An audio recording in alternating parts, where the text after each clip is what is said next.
Hi everyone, this is Mary the OT, and we're going to talk about the POWERLINK.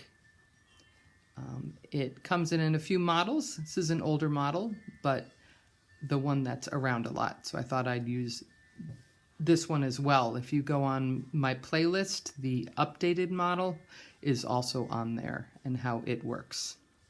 So the purpose of this is it is a unit that you can use to make something that operates with a plug or power operate by a switch.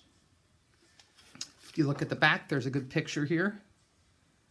And it shows how they've used a fan and a boombox, and they've hooked those up in here, and then it can be operated by someone who would be able to use a switch and not the small buttons on the item. So let's take a look at how this works. We'll take a peek at the front first. We have outlets on both sides. You have on the bottom here, these are the ports for your switches. There's two. And then there's some dials on here. So we're going to look at the dials. Actually, we're going to show you how it works, and then we'll talk about the different settings on the dial. So basically, I have hanging up here some holiday lights. And the idea is you would put the plug for the item in the outlet. Then you take a switch. This one happens to be green. And you're gonna plug that in here.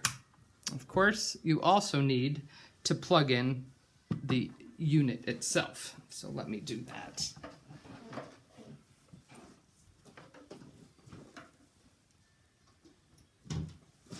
Typically, you would obviously do that first. You know it's working because the light here that is blue is on.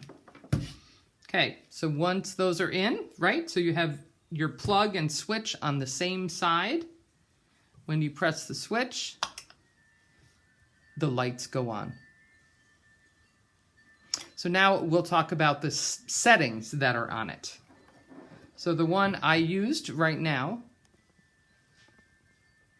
let's see if I can get the lighting better. Maybe if I cover this light, there we go, is the direct setting. So the direct setting, of course, means that when we push it, the lights go on. And when we take our hand off of it, the lights go off. Very good for cause and effect and where friends might be starting at. Okay, so the next setting here to the left says timed, and timed in seconds. So I'm going to turn the dial to that, to timed in seconds. And then this dial up here would be for how many seconds. It goes from 1 to 60, and so however far you turn it, it's kind of an estimate, right?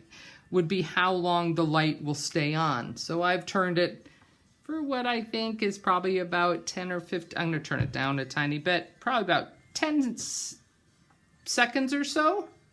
And so what will happen then is when we push the button, the switch rather, the light goes on. And now I'm not holding the switch or pushing it, and the light is staying on for that amount of time.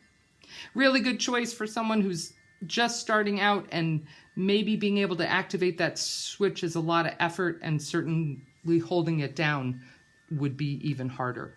So you touch the switch and it turns on the light.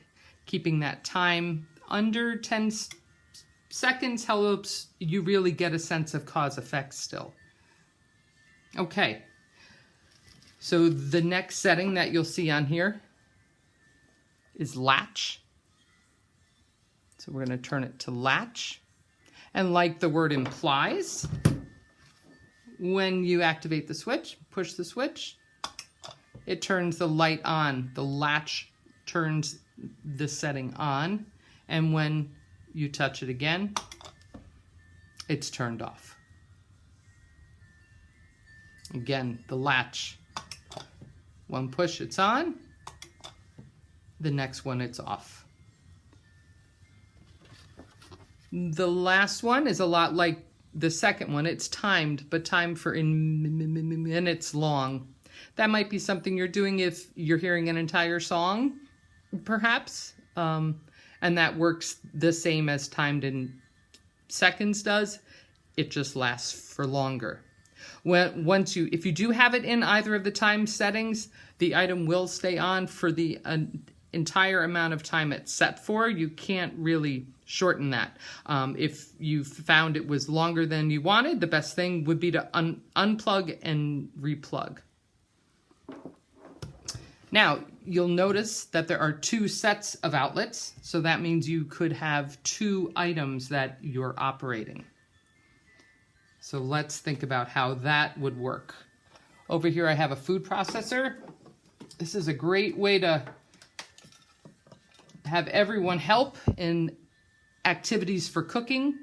The mixing bowls, maybe the blender, can be a lot of fun.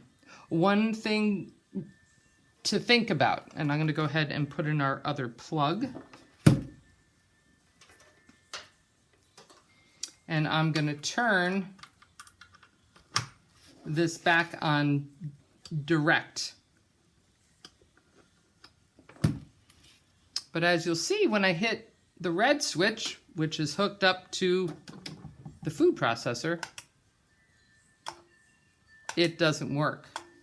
That's because the item itself has to be on, or in the on position, in order for the switch to activate it. So I'm going to go ahead and hit the button here. So now it is on, and now when I push the button, it's going to be loud, it will go.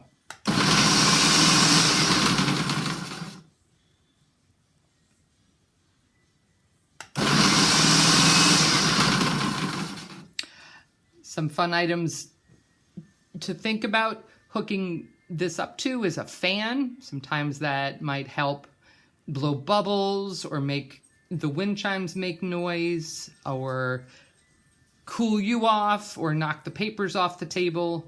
So it's fun to think about what things you might hook up and what fun things that item might then do. One thing to think about is, although two things can be hooked up, they cannot work at the same time. So if I had on the lights, so I pushed the green switch, I'm going to slide this up so you can see them, the green and the red, right? So I've got on the green, the food processor won't work.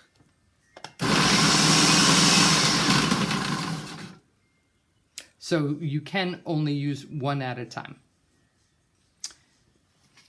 All right, and that's how the POWERLINK, this one's called a Power Select, that's how they work. Go have some fun.